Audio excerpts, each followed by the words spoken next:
4 महिने 2.5-3 महिने हे काम चालू आहे, अव्याहत चालू आहे आणि या कामावर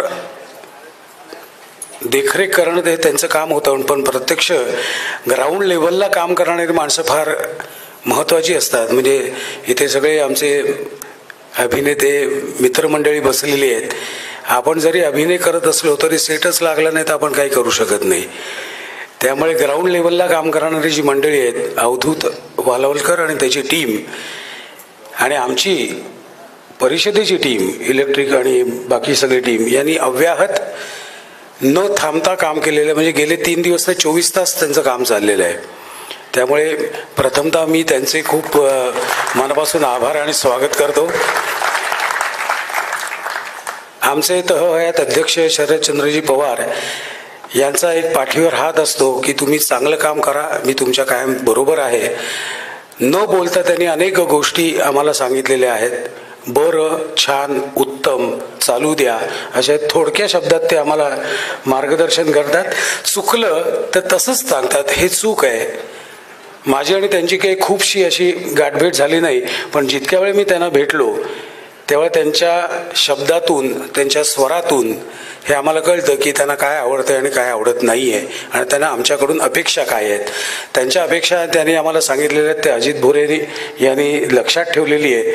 आणि आपल्या या नाट्य संमेलनाचं जेव्हा सांगता होईल रत्नागिरीला, तेव्हा ती त्यांची अपेक्षा, आमच्या तहहयात अध्यक्षांची अपेक्षा पूर्ण होईल याची मी त्यांना खात्री देतो.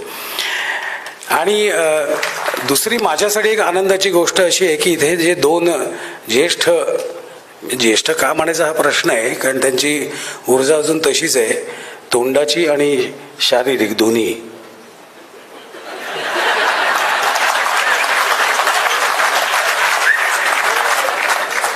म्हणजे अशोकजी सराफ, माफ करा मी मामा नाही म्हटले, अशोक सराफ आणि रोहिंडी हट्टंगडी ही 2 व्यक्तिमत्व अशी आहेत की त्यांना अतिशय घाणेरडी स्क्रिप्ट दिली तरी ते उत्तम काम करू शकतात.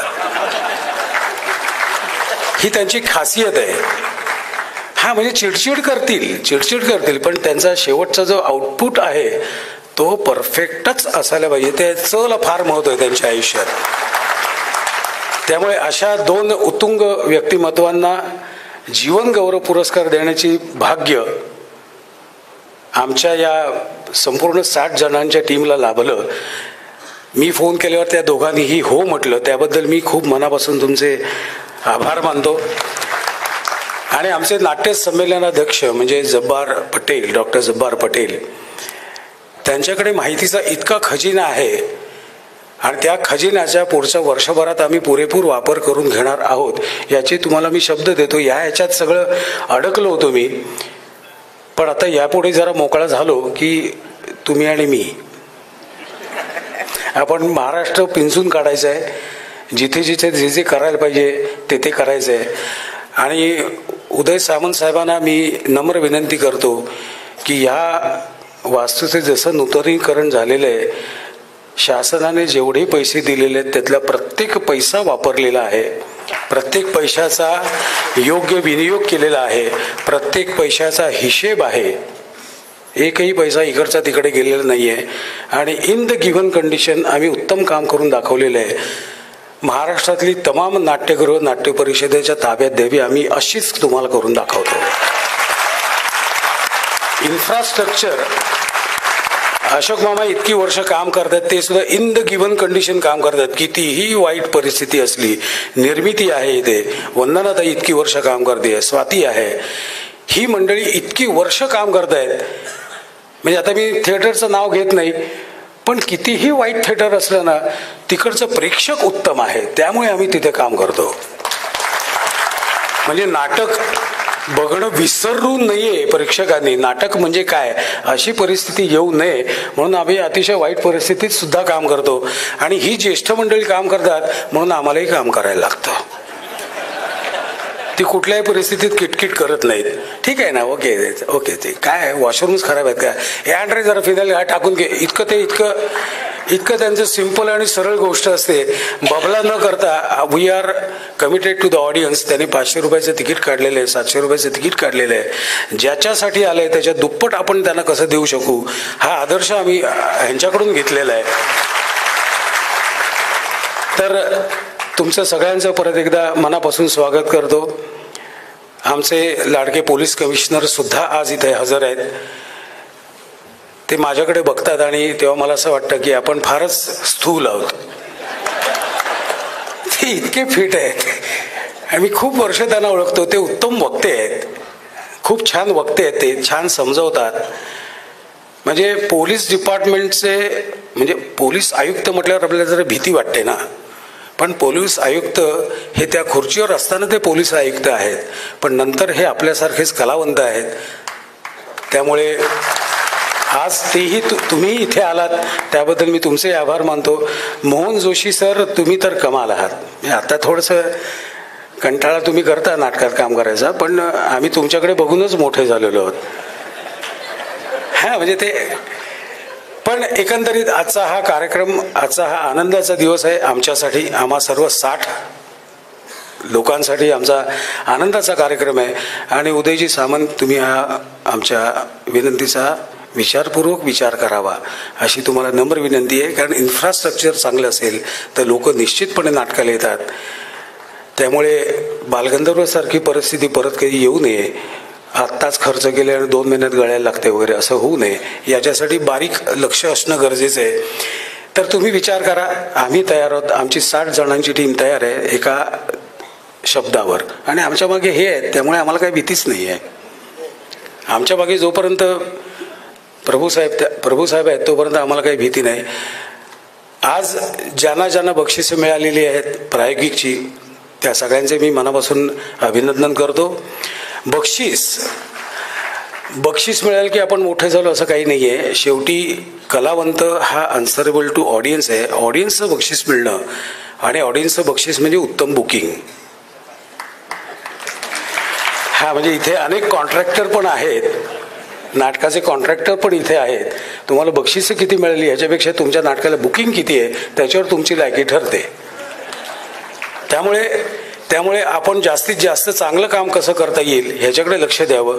बक्षीस ही शाबासकाची थाप आहे असं आपण समजावं, आणि तुमच्याकडून जास्त अपेक्षा आहेत असंही समजावं, म्हणजे अजून आपल्याला चांगलं काम करता येईल. परत एकदा सगळ्यांचं मनापासून स्वागत करतो. जय हिंद, जय महाराष्ट्र. धन्यवाद.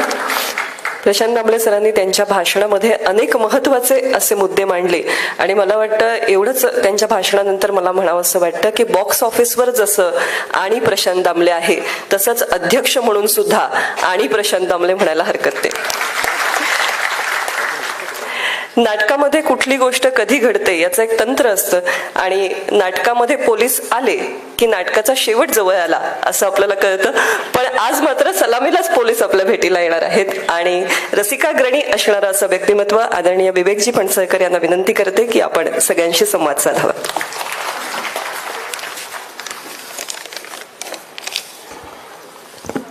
मंचावर उपस्थित आदरणीय श्री शरदचंद्रजी पवार साहेब, श्री जब्बार पटेल, श्री शशी प्रभू, श्री उदय सामंतजी, श्री प्रशांत दामले, श्री हांडे, श्री मोहन जोशी, आणि आज आपण ज्यांच्यासाठी जमलो खऱ्या अर्थाने, ज्यांना जीवन गौरव पुरस्कार देतोय, ते श्री अशोक सराफ आणि श्रीमती रोहिणी हत्तंगडी, बंधू आणि भगिनींनो.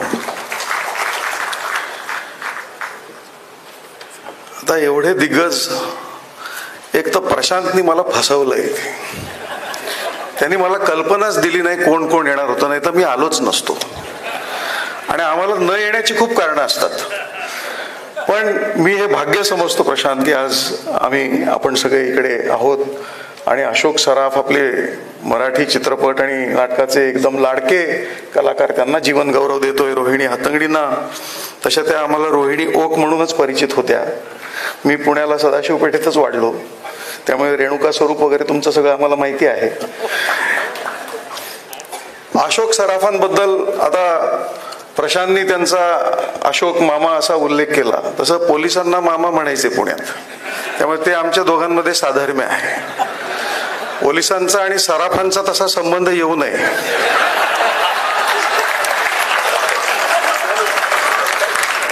म्हणजे सराफांना त्रास होतो, पण या सराफांना आज त्रास होत नाहीये, त्यांचा गौरव करण्यासाठी पोलीस आयुक्त म्हणून मी इकडे उपस्थित आहे. त्यांची वाटचाल म्हणजे खरं शाळेत आणि कॉलेजमध्ये असल्यापासून आम्ही कधी शाळा चुकवून म्हणजे अभ्यास करायचो, पण सिनेमे वगैरे पण पाहायला जायचो. पुण्यामध्ये आम्ही भरतनाट्य मंदिर, बालगंधर्व रंग मंदिर आणि टिळक स्मारक मंदिर याचा जर तुम्ही त्रिकोण काढला तर त्या बेसच्या सेंटरला सदाशिव पेठेत राहत होतो. त्यामुळे तुम्हा लोकांना चुकवायचं म्हटलं तरी चुकवणं शक्य नव्हतं. 1998 पासून अशोक सराफांनी महाराष्ट्राची जी अशी ही बनवाबनवी सुरू केली, त्यानंतर त्यांनी जो अफलातून धूमधडाका घातला महाराष्ट्रात,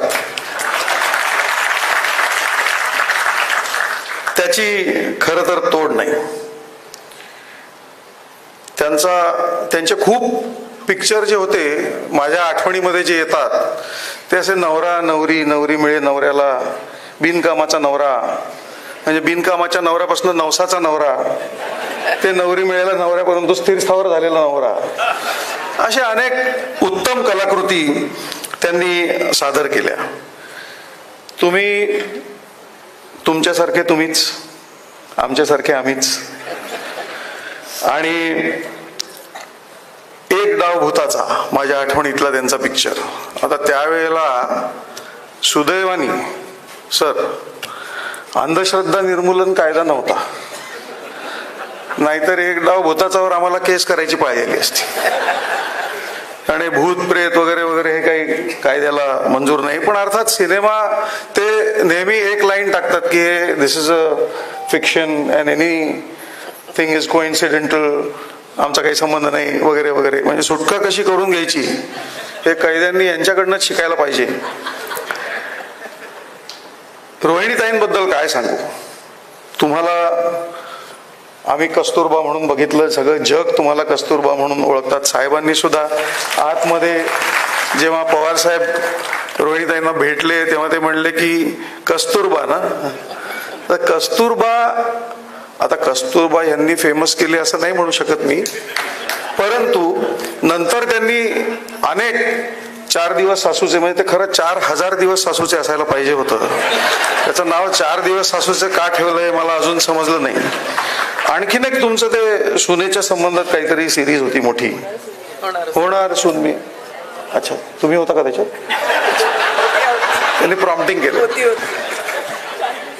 तर होणार सून मी त्या घरची वगैरे. म्हणजे ललिता पवार नंतर सगळ्यात फेमस मराठी सासू म्हणजे रोहिणी हट्टंगडी असं म्हणायला मला हरकत वाटत नाही. त्यांचे पण खूप गाजलेले मला जे आठवतात सारांश, पार्टी, अर्थ, खूप म्हणजे अर्थपूर्ण अशा तुमच्या सगळ्या कलाकृती होत्या. आणि सरतेशेवटी मी असं म्हणेन की आपल्या दोघांचा जीवनगौरव पुरस्कार करण्यासाठी आम्हाला आज आपण प्रशांत बोलवलं, म्हणून तुमचं खरं तर खूप धन्यवाद. ईश्वराचे आभार की या एवढ्या दिग्गज आणि आवडत्या मराठी कलाकारांसाठी इतक्या मोठ्या संख्येने मराठी प्रेक्षक मुंबईमध्ये जमलेले आहेत, याचं खूप कौतुक आहे. आणि तुम्ही जी सूचना दिली आहे ती आम्ही सरकारपर्यंत पोचवू. नाट्य परिषदेने अशी संकुल मानण्यासंबंधी मंत्री महोदय पण इथे आहेत. आणि तुम्ही म्हणाला की पाणी गळत नाही, पण अजून पावसाळा सुरू व्हायचा आहे, त्यामुळे इतक्या लवकर स्टेटमेंट्स करू नका. खूप जणांना बोलायचं, त्यामुळे आपला फारसा वेळ घेत नाही. पुन्हा या दोघांचं खूप खूप स्वागत, खूप खूप कौतुक आणि आपल्या सर्वांच्या वतीनं खूप खूप अभिनंदन. जय हिंद, जय महाराष्ट्र. धन्यवाद. महाराष्ट्राला राजकारण आणि राजकारण्यांचं कलाप्रेम अशी एक खूप सुंदर परंपरा लाभलेली आहे. माननीय यशवंतरावजी चव्हाणांपासून ही परंपरा सुरू आहे आणि आज मंचावरती साक्षात आदरणीय शरद पवार साहेब उपस्थित आहेत. त्यांचं कलाप्रेम, त्यांनी कलाकारांना दिलेला आश्रय हे आपण सगळेच जाणतो. याच शृंखलेमध्ये एक पुढचं नाव असं मी म्हणेन की जे कुठल्याही खात्याचे मंत्री असले तरी नेहमी कलाकारांच्या पाठीशी उभे असतात, कला क्षेत्रामध्ये रस घेतात. अर्थातच महाराष्ट्र राज्याचे उद्योग मंत्री आणि आपल्या अखिल भारतीय नाट्य परिषदेचे विश्वस्त माननीय नामदार श्री उदयजी सामंत साहेब यांना मी विनंती करते की आपण सभेला संबोधित करावं.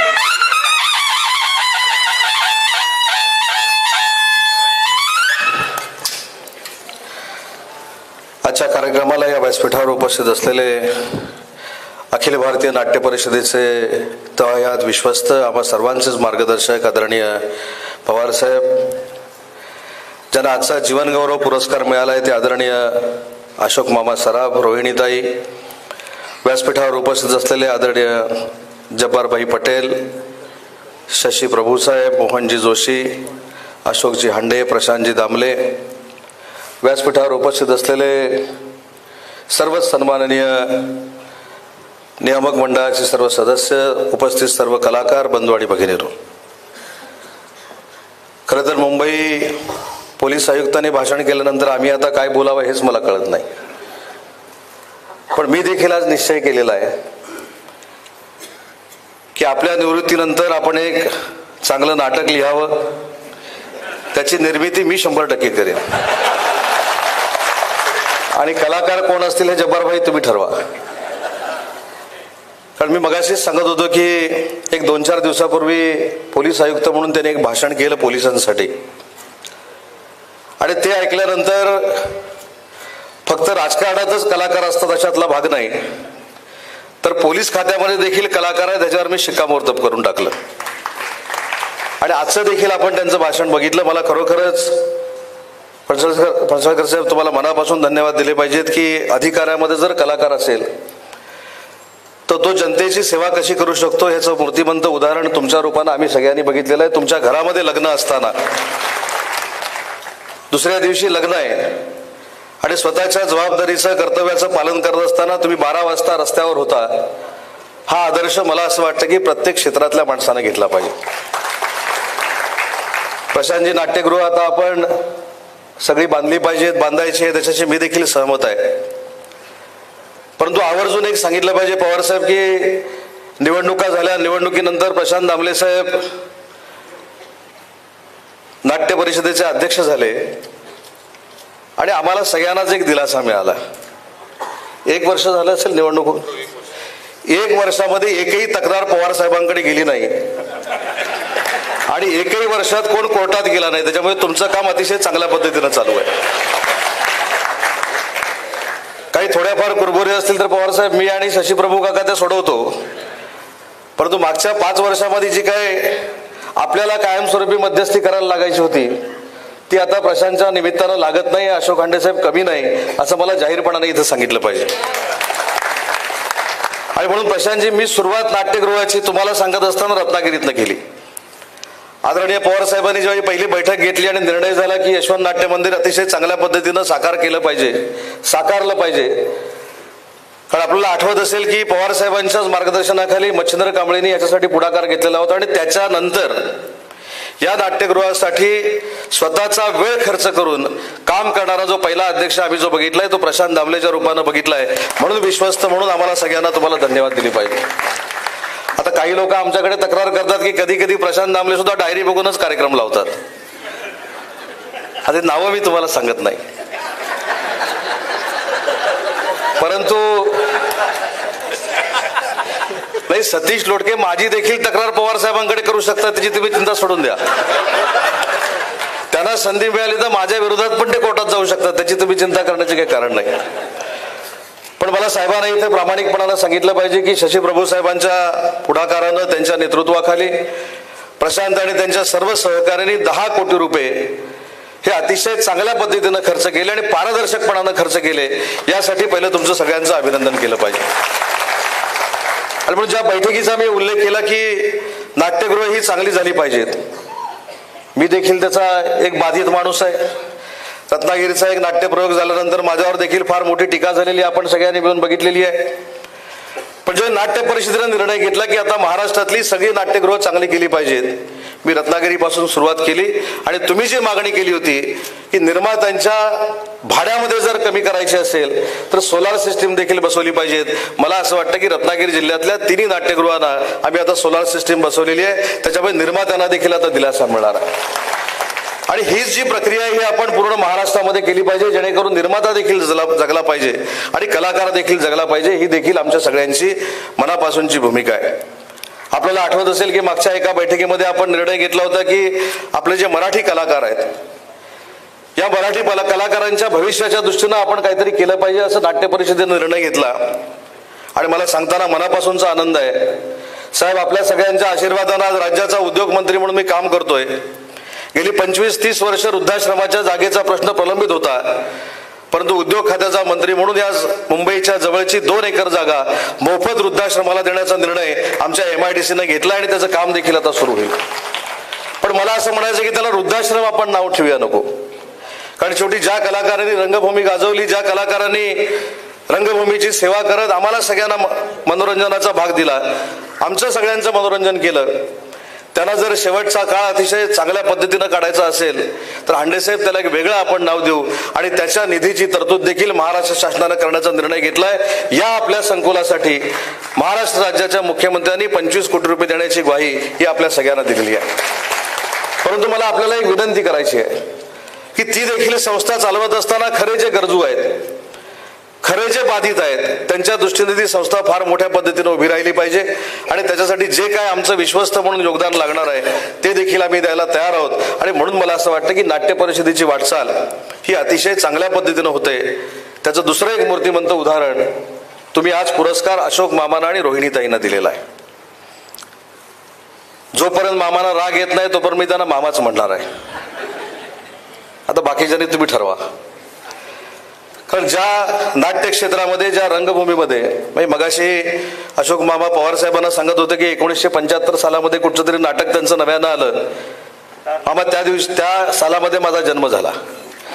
त्याच्यामुळे आमच्या जन्माच्या अगोदरपासून या रंगभूमीची सेवा तुमच्यासारख्या अभिनेत्यांनी आणि रोहिणी सारख्या अभिनेत्रींनी केलेली आहे. आणि म्हणून आज योग्य लोकांना तुम्ही आज पुरस्कार दिलाय, याबद्दल देखील नाट्य परिषदेला मी मनापासून धन्यवाद देतो आणि तुमचं मनापासून कौतुक करतो. 1-2 दिवसापूर्वीची आठवण सांगतो प्रशांतजी. आमची एक कॉन्फरन्स होती जर्मनीला, म्हणून मी जर्मनीला गेलो होतो. आमचे शालेय शिक्षण मंत्री दीपक केसरकर देखील माझ्यासोबत होते. जाताना मी एक पिक्चर बघितला आणि येताना एक पिक्चर बघितला. जाताना पिक्चर बघितला सिंगम, अजय देवगणसाठी नाही, अशोक सराफांसाठी बघितला. आणि येताना पिक्चर बघितला वास्तव, तो संजय दत्तसाठी नाही, तो रीमाताईंसाठी बघितला, शिवाजी साठवांसाठी बघितला, मोहन जोशींसाठी बघितला, भरत जाधवसाठी बघितला आणि संजय नार्वेकरसाठी बघितला. मला असं वाटतं की मराठी रंगभूमीला आणि मराठी चित्रपट सृष्टीला आपणच सगळ्यांनी पुढे नेलं पाहिजे. आपणच सगळ्यांनी त्यांच्या पाठीशी ठामपणानं उभं राहिलं पाहिजे. आणि म्हणून मी कायमस्वरूपी सांगत आलोय की महाराष्ट्रातले अनेक कलाकार ह्या मुंबईच्या रंगभूमीमध्ये येतात, रंगभूमीसाठी येतात, आपली कला सादर करतात. पण मला पुन्हा एकदा सगळ्या जमलेल्या हजारो कलाकारांना एक विनंती करायची आहे की ज्या शहरातनं तुम्ही मुंबईमध्ये येता, ज्या तालुक्यातनं तुम्ही मुंबईमध्ये येता, ज्या गावातनं तुम्ही मुंबईमध्ये येता, त्या गावात कलाकार पुन्हा एकदा मराठी निर्माण करण्याची जबाबदारी देखील अशा कार्यक्रमातनं आपण सगळ्यांनी स्वीकारली पाहिजे. तरच खऱ्या अर्थानं मराठी रंगभूमी आणि मराठी चित्रपट सुदृढ होईल असं समजणारा मी कार्यकर्ता आहे. आणि म्हणून जसं राजकारणाने आत्मपरीक्षण केलं पाहिजे तसं आपण सगळ्यांनी आत्मपरीक्षण केलं पाहिजे की माझ्या मागून किती लोक रंगभूमीवर आली, माझ्या मागून मी किती लोकांना मार्गदर्शन करून रंगभूमीवर आणलं. आज आपण हिंदी चित्रपट सृष्टीमध्ये काम करत असताना अन्य गोष्टी सांगतो, पण आपण जर मराठी रंगभूमीवर आणि मराठी चित्रपट सृष्टीवर ताकद निर्माण केली प्रशांतजी, तर मला असं वाटतं की आपल्यामध्ये देखील हिंदी चित्रपट सृष्टीला पाठीमागे टाकण्याची ताकद आहे. जे मोहनजींनी करून दाखवलं, जे रीमाताईंनी करून दाखवलं, जे अशोकजींनी करून दाखवलं, ते मराठी कलाकार देखील करू शकतात. पण आपण कुठं कॉम्प्रोमाइज करायचं आणि कुठं कॉम्प्रोमाइज करायचं नाही हे जर आपल्याला कळलं तर मराठी रंगभूमी एवढी सुदृढ आणि ताकदवान रंगभूमी या जगाच्या पाठीवर कुठं नाही असं समजणारा मी एक कार्यकर्ता आहे. आणि म्हणून मला असं वाटतं की हा कार्यक्रम फार ताकदीनं आपण केलाय. आज अनेक तुमच्या महत्वाच्या काही गोष्टी देखील नाट्य परिषदेच्या माध्यमातून आम्हाला सगळ्यांना मिळून करायच्या आहेत. त्याच्यामध्ये मगाशी कोणीतरी सांगितलं की FSI जो वाढलेला आहे तो देखील आपल्याला चांगला युटिलाइज करून अजून कलाकारांना काही या ठिकाणी बांधकाम करून द्यायचंय, अजून काही अन्य गोष्टी असतील. पण हे करत असताना माझी पहिल्या दिवशीपासूनची एक मागणी आहे, जे मी म्हाडाचा अध्यक्ष असताना करू शकलो नाही. प्रशांतजी, माझी आपल्याला एक विनंती आहे. आज अशोक मामांचा सत्कार झाला, रोहिणीताईंचा सत्कार झाला, पण या अनेक कलाकारांचं स्वप्न आहे आणि बॅकस्टेज आर्टिस्टचं स्वप्न आहे ते म्हणजे स्वतःच्या घरांचं. आणि त्या स्वतःच्या घराचं स्वप्न साकार करण्यासाठी अखिल भारतीय नाट्य परिषदेनं देखील पुढाकार घेतला पाहिजे. कारण तुमच्याकडे चेहरा आहे, तुमच्याकडे चेहरा आहे, तुमच्या चेहऱ्याला लोक घाबरतात. तुम्ही एखादं आंदोलन जर छेडलं, त्याचं उदाहरण देखील मी आपल्याला सांगतो, तर त्याची कुठेतरी आपल्याला काहीतरी मिळू शकतं. आणि म्हाडाचा अध्यक्ष असताना मी 300 घरांचा एक प्रकल्प आपल्या मराठी कलाकारांसाठी ठेवलेला होता. आजही तो जिवंत आहे, आजही जिवंत आहे. जर आपण पुढाकार घेणार असाल तर पवार साहेबांच्या आणि आपल्या सगळ्या विश्वस्तांच्या मार्गदर्शनाखाली जे खरोखरच छोटे छोटे कलाकार ज्या मुंबईमध्ये येत आहेत, MA-बार रिजनमध्ये येत आहेत, त्यांना देखील स्वतःचं घर असलं पाहिजे. त्या बॅकस्टेज आर्टिस्टला देखील स्वतःचं घर असलं पाहिजे. यासाठी आपण एक मोहीम चळवळ म्हणून उभारू आणि पुढच्या 14 जूनच्या अगोदर किमान 50 लोकांना देखील 50 लोकांना तरी आपण घर देऊन दाखवू. अशा पद्धतीचा संकल्प आपण सगळ्यांनी करण्याची गरज आहे. आणि म्हणून मला असं वाटतं की अनेक प्रश्न आपले आहेत, अनेक ठिकाणी निर्मात्यांचे प्रश्न आहेत, अनेक ठिकाणी नाट्यगृहांचे प्रश्न आहेत, अनेक ठिकाणी कलाकारांचे देखील प्रश्न आहेत. आणि या सगळ्यावर जर आपल्याला कुठेतरी काम करायचं असेल तर अखिल भारतीय नाट्य परिषद ही आपली मातृसंस्था आहे. हे जसं आपण मानतो तसं कलाकारांनी देखील मानायला शिकलं पाहिजे. आज व्यासपीठावर शरद पवार साहेब बसलेले आहेत. शरद पवार साहेबांचं जसं कला क्षेत्राशी अतिशय जवळचे संबंध आहेत, तसं क्रिकेट क्षेत्राशी देखील अतिशय जवळचे संबंध आहेत. साहेब, मी प्रशांतजींना एकदा असं सांगितलं होतं की क्रिकेट बोर्डामध्ये ज्या पद्धतीची नियमावली केली जाते त्याच पद्धतीची नियमावली कदाचित आपल्याला करणं गरजेचे आहे. मी देखील जिल्हा क्रिकेट खेळलेलो आहे, मी देखील रणजी कॅम्पपर्यंत खेळलेलो आहे. परंतु आम्हाला एक बंधन होतं की जिल्ह्याची क्रिकेट स्पर्धा जर चालू असेल असोसिएशनची, त्याचं प्राइस 5,000 रुपये असेल आणि समोरच्या मैदानावर 5 लाख रुपयाची प्रायव्हेट क्रिकेट स्पर्धा चालू असेल तर आम्हाला त्या स्पर्धेमध्ये जाऊन खेळता येत नाही. ते 5 लाखाचं असू दे, 50 लाखाचं असू दे किंवा 1 कोटीचं असू दे, जोपर्यंत आमच्या महाराष्ट्र क्रिकेट असोसिएशनचं किंवा मुंबई क्रिकेट असोसिएशनचं ॲफिलिएशन मिळत नाही तोपर्यंत त्या संस्थेला किंवा त्या स्पर्धेला काही किंमत राहत नाही, तोपर्यंत त्याची मेरिट शीट तयार होत नाही आणि तो जिल्ह्याला खेळू शकत नाही, तो रणजीला खेळू शकत नाही. मला कलाकारांना एक विनंती करायची आहे की नाट्य परिषदेच्या कार्यक्रमासाठी आज आपण मोठ्या संख्येनं जमलाय. खरं तर राजकारण्यांचा आणि या नाट्य क्षेत्राचा काही संबंध आहे म्हटलं की पुढारी याच्यामध्ये हस्तक्षेप करतात, अशा पद्धतीच्या बातम्या तयार होतात. पण मगाशी प्रशांतजी आपण असं म्हटलं नाही, CP साहेब आपण म्हटलं की तुम्ही इथे कार्यक्रमाला आला पण आम्ही सगळे असतो तर तुम्ही येणार नव्हता असं म्हटलं. परंतु मी तुम्हाला एक प्रामाणिकपणानं सांगतो, आज पवार साहेबांच्या मार्गदर्शनाखाली ही संस्था चालवत असताना पवार साहेबांना देखील माहिती नाहीत कोण कुठच्या पक्षाचे आहेत आणि आम्हाला देखील माहित नाहीत कोण कुठच्या पक्षाचे आहेत. ही पक्षविरहित संस्था चालते आणि जे चांगलं आहे तेच आम्ही कलाकारांसाठी करतो. आणि म्हणून मला असं वाटतं की राजाश्रय असल्याशिवाय एखादी संस्था चालू शकत नाही. आणि म्हणून राजकारणी एखाद्या संस्थेमध्ये आल्यानंतर तो राजकारणी का आला, त्याला अध्यक्ष व्हायचं आहे काय, त्याला अध्यक्ष व्हायचं नाही की ह्याच्यावर फार मोठ्या चर्चा होतात. त्यामुळे मला प्रशांतजी आपल्याला विनंती करायची की सगळ्या लोकांना बरोबर घेऊन आपण ही संस्था इतक्या चांगल्या पद्धतीनं चालू की प्रत्येक कलाकार या मातृसंस्थेशी निगडीत असला पाहिजे, त्यांना आपल्या संस्थेचं ॲफिलिएशन घेतलं पाहिजे. आणि अजून एक जाता जाता फक्त एक विनंती करतो. आता मगाशी तुम्ही म्हटलं की रत्नागिरीचं सांगता समारंभाचं नाट्य संमेलन हे रत्नागिरीमध्ये साहेब देखील त्या कार्यक्रमाला उपस्थित असतील, पण कुठेतरी 2 दिवस ते आपण सोसले पाहिजेत, सगळ्या निर्मात्यांनी सोचले पाहिजेत. जर मातृसंस्थेचा एवढा मोठा इव्हेंट असेल, मातृसंस्थेचा एवढा मोठा कार्यक्रम असेल तर सगळ्या निर्मात्यांनी 2 दिवस तरी आपल्या सगळ्या गोष्टी बाजूला ठेवून त्या नाट्य संमेलनामध्ये आपण जर सामील झालो तर बघणाऱ्यांची इच्छा काय असते, आम्हाला अशोक मामांना बघायचं आहे, आम्हाला रोहिणीताईंना बघायचं आहे, आम्हाला वंदनाताईंना बघायचं आहे, आम्हाला जब्बार भाईंना बघायचं आहे, आम्हाला कलाकारांना बघायचं आहे. जे आम्हाला टीव्हीवर आम्ही बघतो त्यांना आम्हाला समोरून बघायचं आहे, जवळून बघायचं आहे. म्हणून सगळ्या कलाकारांनी आलं पाहिजे. हे तिथल्या नाट्य संमेलन घेतलेल्या तिथल्या आमच्या ग्रामस्थांची आणि नागरिकांची मागणी असते. आणि म्हणून आज आपण संकल्प करूया की याच्या पुढची जी नाट्य संमेलन होतील त्याला सगळे कलाकार उपस्थित राहतील, सगळे निर्माते उपस्थित राहतील. आणि जगातलं मराठी रंगभूमीचं व्यासपीठ हे असं व्यासपीठ आहे की त्याच्यासाठी सगळे हेवे दावे, सगळे मतभेद, सगळ्या ज्या काही गोष्टी आहेत हे कलाकार असतील, राजकारणी असतील, सगळीच लोक बाजूला ठेवतात आणि या रंगभूमीसाठी एकत्र येतात. अशा पद्धतीचा एक सकारात्मक आदर्श पायंडा आपण सगळ्यांनी मिळून पाडूया आणि तो संकल्प मला असं वाटतं आज आपण ह्या ठिकाणी करूया. एवढीच विनंती व्यासपीठावरच्या सगळ्या मंडळींना मी करतो. पुन्हा एकदा अशोक मामांचं आणि रोहिणीताईंचं मनापासून अभिनंदन करतो. तुम्हाला जीवनगौरव पुरस्कार आज मिळालाय. मगाशी प्रशांतजी म्हणाले की आजही ते तरुण आहेत. खरोखरच मी त्या दोघांकडे बघितल्यानंतर आमच्यासारख्या राजकारण्यांना देखील ऊर्जा येते की आम्ही देखील कलाकार म्हणून काम करावं. म्हणजे आम्ही कलाकार नाही अशातला भाग नाही.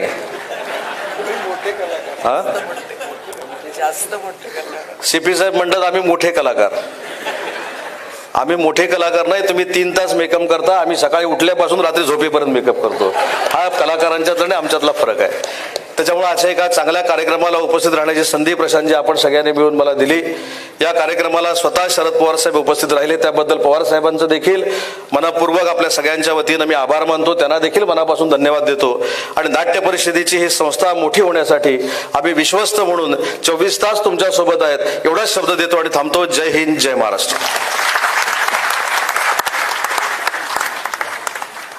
धन्यवाद.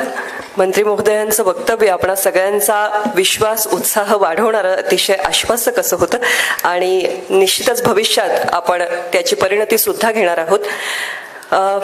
अलीकडच्या काळामध्ये संख्याबळ हे खूप चर्चेमध्ये होतं, पण काही संख्याच बलवान असतात तसं मला वाटतं. कारण या संख्या या माइलस्टोन, मैलाचा दगड ज्याला आपण म्हणतो, अशा स्वरूपाच्या असतात.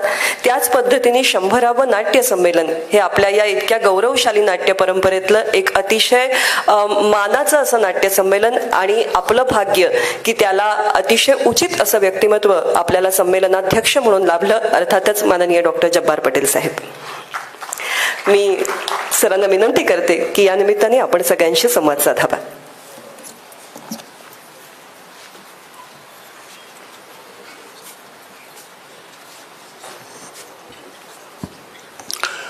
नमस्कार. आदरणीय शरद पवारजी, आदरणीय उदय सामंतजी, आमचे सीपी साहेब आणि रंगमंचावरची सगळी मान्यवर मंडळी, 100वे नाट्य संमेलन असं एक फार मोठं काहीतरी क्रिएट केलं गेलेलं आहे. 100 वगैरे असं म्हणजे नुसतं एकच नाही, तर प्रशांतनी सांगितलं ते 10 ठिकाणी होणार आहे, कोण म्हणलं 7 ठिकाणी वगैरे, असं बरीच संख्या म्हणून शेवटी किती ठिकाणी करतो आपण? 7-8 ठिकाणी आपण करतो. अजून 3 उरलेली आहेत. तर लोकांनी खरंच कष्ट घेतलं. ज्या ज्या ठिकाणी मी गेलोय बहुतेक सगळी संमेलन मी अटेंड केली. सगळ्या ठिकाणी उत्साह. आणि मला एक असं लक्षात आलं की महाराष्ट्रामध्ये अगदी म्हणजे लातूर असेल, बाकी आणखीन काही काही ठिकाणं बरीच होती, महाबळेश्वर होतं, लोकांचा उत्साह, भयंकर उत्साह. आणि उदयजी म्हणाले की लोकांना बघायला म्हणून असं नाही, तर मी बघितलं की नाट्य प्रयोगाला गर्दी, चर्चासत्रांना सुद्धा गर्दी लोकांनी केलेली. इतका चांगला प्रतिसाद होता. अशामुळे एक प्रसार कसा व्हावा याबद्दल एक चांगला भाग यातला आहे. आज हा विशेष दिवस असा आहे की 2 गोष्टी घडल्यात. एक म्हणजे खाली रोहिणी ज्योतिर्भास्कर साळगावकर यांच्या नावानं एक प्रायोगिक रंगमंच खाली आला आहे. हे आपल्याला माहीत नसेल. आपण मोठ्या रंगमंचावर आलोय. मगाशी 4 वाजता त्याचं उद्घाटन झालं. तेव्हा साळगावकर मंडळीचे आपण आभार मानले पाहिजेत. भरघोस देणगी त्यांनी दिली आहे प्रायोगिक रंगमंचासाठी. आणि फार मोहन वेगळ्या पद्धतीचा रंगमंच खाली आहे. म्हणजे जी तरुण मंडळी आहेत त्यांना प्रायोगिकतेकरता येऊन इथे ते करावं. काय आहे प्रायोगिक, शेवटी नाटक म्हटल्यानंतर मला स्वतःचा माझा अनुभव आहे की प्रायोगिक रंगमंच एखाद्या रिसर्च लॅबोरेटरीमध्ये लॅबोरेटरीसारखा असतो. तो प्रॉडक्ट हा पहिल्यांदा प्रायोगिक रंगभूमीमध्ये तासला जातो. उत्तम काय तंत्र, उत्तम कंटेंट हा प्रायोगिक रंगभूमीवर होतो आणि तो सर्वमान्य झाला की तो व्यावसायिक रंगभूमीवर होतो. अशी अनेक नाटकं आहेत जी नाटकं रंगमंचावरती पहिल्यांदा प्रायोगिक रंगभूमीवर आली आणि त्यानंतर मग मोठ्या रंगभूमीवर आली. हे दोघांचं नातं आहे. व्यावसायिक रंगभूमी फार महत्वाची आहे, ती असलीच पाहिजे. त्याशिवाय लोकांना त्याचा व्याप, त्याचे अनेक विषय काढणार आहेत. आणि आज मराठी नाटकामध्ये अनेक विषय आहेत, कौटुंबिक विषय आहेत, राजकारणातले विषय आहेत आणि फार चांगल्या पद्धतीने काही नाटकं आत्ता आता हल्ली आकडे पण खूप लाखांच्या घरात वगैरे उत्पन्न वगैरे होतात असं मी ऐकलं. आणि आज मला आनंद होतो की अशोक आणि रोहिणी या दोघांचे इथे सत्कार आहेत. अशोक हा एक अतिशय, माझं असं मत आहे की अष्टपैलू असा कलावंत. फार कमी माणसं अशी आहेत. काही लोकांचे गुण आहेत की ते गंभीर भूमिका करतात, काही लोक हास्य भूमिका करतात. अशोकचं कायम एक राहिलं असं आहे की अशोकच्या भूमिका ज्या होत्या त्या काय वेगवेगळ्या पद्धतीच्या होत्या. नाटकातल्या होत्या, सिनेमातल्या होत्या. आणि भूमिका शोधण्यामध्ये अशोकचं वैशिष्ट्य राहिलं की जे आवडतं ते करायचं. मग ती कॉमेडी असू दे नाहीतर गंभीर भूमिका, अशा अनेक भूमिका अशोकने केलेल्या आहेत. गोपीनाथ सावकारांच्या पासून त्याची परंपरा, मोठी जुनी परंपरा अशोकला आहे आणि अत्यंत मेहनत त्यांनी केली. त्यामुळं आज हे लाईफ टाईम अचिव्हमेंट अवॉर्ड मिळणं आणि तेही नाट्य परिषदेकडून मिळणं हे फार महत्त्वाचं अशोक आहे. आणि मला असं वाटतं की म्हणजे काही कारकीर्द संपत नाही, अजून कमीत कमी 10 भूमिका तुमच्याकडून अपेक्षित आहेत, चांगल्या व्हाव्यात. आणि त्याला ते असं की अशोकने केलेली भूमिका. आमची रोहिणी, मी आमची याकरता म्हणलं कारण आम्ही पुणेकर मंडळीना एक आम्हाला आमचं असतं एक वेळ, तुम्ही माना न माना मुंबईकर मंडळी, आम्ही पुणेकर, पुण्याची मुलगी हे म्हणलं की वेगळं. आणि नुसती पुण्याची मुलगी नाही तर ज्या संस्थेमध्ये मी वाढलो, प्रोग्रेसिव्ह ड्रामॅटिक असोसिएशन, त्याचं हे प्रोडक्ट आहे. तिचे वडील हे नाटकाचे दिग्दर्शक, उत्तम नट. तेव्हापासून शाळेपासून रोहिणीला मी बघत आलोय. रोहिणीचा प्रवास नंतर पुढे अलकाजींच्याकडे दिल्लीला नॅशनल स्कूल ऑफ ड्रामामध्ये झालाय. फार कमी मराठी मंडळी अशी होती की जी दिल्लीला शिक्षणासाठी गेली. आणि मुळातच आपल्याकडे नाट्य शिक्षण याकडे फारच त्या अर्थाने चांगल्या अर्थाने, दिसायला बरं आहे, 4 वाक्य चांगली बोलतो, अरे घ्या त्याला नाटकात. दिसायला चांगला आहे, बरं आहे, घ्या त्याला सिनेमात. तर त्याला शाहरुख वगैरे लोकांनी शिकवलं की असं हात केलं की गाणं म्हणतात. इतकं सोपं झालंय की आज ऑडिशनमध्ये मुलं आली की असं हात करून ते गाणी कशी म्हणतात. आणि अशा पद्धतीची बरीच तरुण मंडळी आजकालच्या नवीन सिनेमात आणि नाटकात आलेली आहे. मी त्यांचं भलं चिंतित हो, पण कुठेतरी एक आपण विसरतो की अमेरिकन असेल, युरोपियन नट असेल, तो नाट्य शिक्षण घेतो, हे फार महत्वाचं आहे. आपल्याकडे प्रथा नाही आहे, पण रोहिणीने तो प्रकार केला. आणि अलकाजींची अत्यंत आवडती विद्यार्थिनी.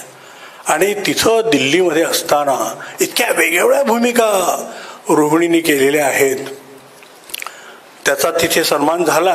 पण तिथे आल्यानंतर इथे मराठी रंगभूमीवरती सुद्धा खूप वेगवेगळ्या पद्धतीच्या रोहिणीने केल्या. आता सासू म्हणून तुमच्या लक्षात राहिली, मला तो काहीतरी वैयक्तिक गोंधळ काय होतोय का काहीतरी, सासू वाढे काय नाही ना, मग ठीक आहे. कारण हा सासू हा प्राणी म्हणल्यानंतर इथे बसलेली सगळी मंडळी गारत होतात. त्यामुळे मला वाटलं की काय फिक्सेशन असं होते का, कारण तुम्ही रोहिणीच्या भूमिकेतलं सासूचं जास्त असं एक 4000 दिवस तिच्याकडे, रोहिणीकडे अभिनयाच्या, हो अभिनयाच्या इतक्या छटा आहेत. प्रेमळ सासू, बरी सासू, कपटी सासू, अशा अनेक असल्यामुळं त्या चेहरा इतका बोलका आहे रोहिणीचा की सासूच्या अनेक छटा ती सहजही दाखवू शकते. काय अशोक, अशी ही रोहिणी आहे. आणि महत्वाचा अभिमानास्पद गोष्ट अशी की अतिशय गाजलेल्या गांधी या सिनेमामध्ये ती कस्तुरबा होती. अनेक लोकांच्या त्या काळात ट्रायल झाल्या, अटेंड घेतलेल्या, त्यामध्ये रोहिणीला निवडलं. आणि इतकंच नव्हे तर आंतरराष्ट्रीय पारितोषिक सुद्धा रोहिणीने उत्तर मिळवलं. हे सगळ्यात महत्वाचं. बाफ्टा ना, बाफ्टाचं काय होतं, best actress of the year असं अवॉर्ड रोहिणीला मिळालेलं आहे, जे मला वाटतं भारतात फार कमी लोकांना हे अवॉर्ड मिळाले, म्हणजे हिंदीतल्या सुद्धा. तर असा हा सगळा प्रवास करणारी 2 मंडळी आज या ठिकाणी आहेत. हे 100वं नाट्य संमेलन आहे. आणि त्यामुळं मला असं वाटतं की उदयशी म्हणाले की राजकारणी माणसं आणि नाटकात एक जाताना एक छोटा मला किस्सा सांगायचा. उदाहरणार्थ नाटक बंद करणं हा एक काही लोकांचा खोडकर व्यवसाय असतो. एक कंटेंट नाही, एवढा नाटक बंद करायचं. तुम्ही जन्माला ज्या वर्षी तुम्ही मेन्शन केलं त्या वर्षीची गोष्ट सांगतो तुम्हाला. 72 साली घाशीराम गोतवाल नावाचं एक नाटक आलं. आणि त्याच्यावर खूप अनेक प्रवास झाले आणि काही कारणे ते नाटक बंद पडलं. सुरू करायचं आणि पुण्यात सुरू करायचं.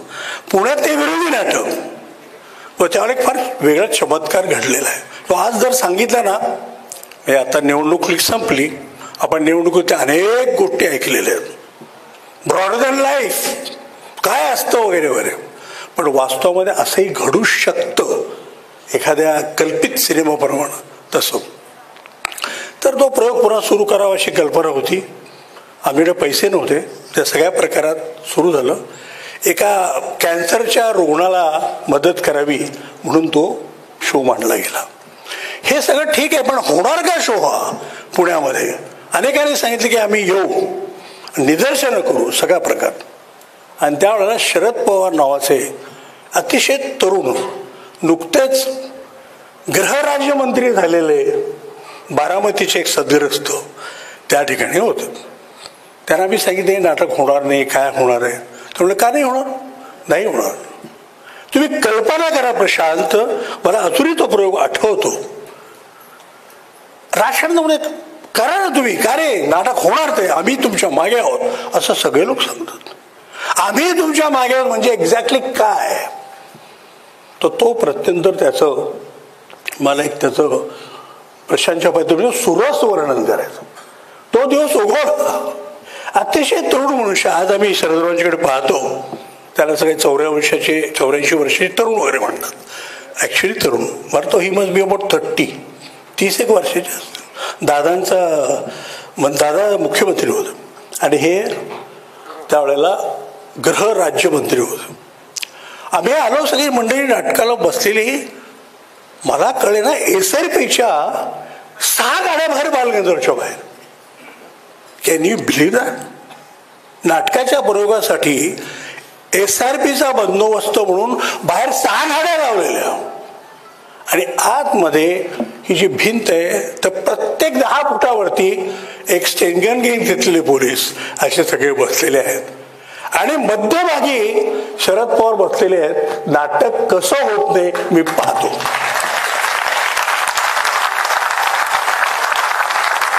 हा एक सिनारिओ तुम्ही डोळ्यासमोर आला.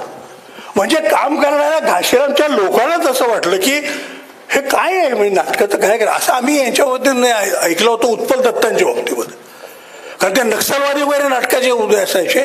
आणि कलकत्त्याला प्रयोग होताना आतमध्ये बंदूकधारी लोक आणि उत्पल दत्तांचं नाटक होतंय, अगदी ड्राय हार्ट कम्युनिस्ट नाटक, हे आम्ही ऐकलं होतं. पण त्या दिवशी बालगंधर्वमध्ये बाहेर SRPच्या गाड्या, आतमध्ये जवळजवळ 10 फुटावरती एक स्टेनगन आणि हाऊसफुल शो. आणि सगळ्यांनी तो हे होऊन सुद्धा की बाबा आसपास सगळे पोलीस आहेत, आसपास बाहेरच्या गाड्या आहेत आणि बघायला आलो. असं काही नाही झालं. एक 10 मिनिटात सगळे खुलले, लोक ते विसरले. आणि जे गृहराज्यमंत्री बसले होते त्या सकट घाशीरामचा प्रयोग इतका सक्सेसफुल झाला. त्यानंतर जवळजवळ 1100-1200 प्रयोग होईपर्यंत त्या नाटकाने त्याचं. तर मला असं वाटतं की एक म्हणतो आपण, आम्ही कुठला बंद आलेलं नाटक आम्ही करू, म्हणजे जात जाता फक्त मी, कारण तो विषय उदय तुम्हीच छोडला जाता की आम्ही तुमच्या मागे आहोत. तर मला वाटतं मागे आहोत म्हणजे काय आहोत, तो प्रत्यक्ष आम्ही आहोत, बसलो तिथे. नाटक कसं होत नाही मी पाहतो. आज केवळ योगायोगानं शरद इथं आहेत म्हणून त्यांची आठवण, तर अशा अनेक आठवणी आहेत. पण प्रत्येक वेळेला राजकारणी माणसं उभी राहतात आपल्याकडे, कुठलीही विचारधारा असो. मला वाटतं की महाराष्ट्रात संस्कृती नावाची गोष्ट अशी आहे की त्यामागे कुठला उजव्या विचार असो, मधला विचार असो, डावा असो, सगळे राजकारणी मंडळी नाटकावर प्रेम करणारे असतात. कुठल्या पक्षाचे सगळे उभे राहतात असं आहे. त्यामुळे आपण असं वाटतं की राजकारणी मनुष्य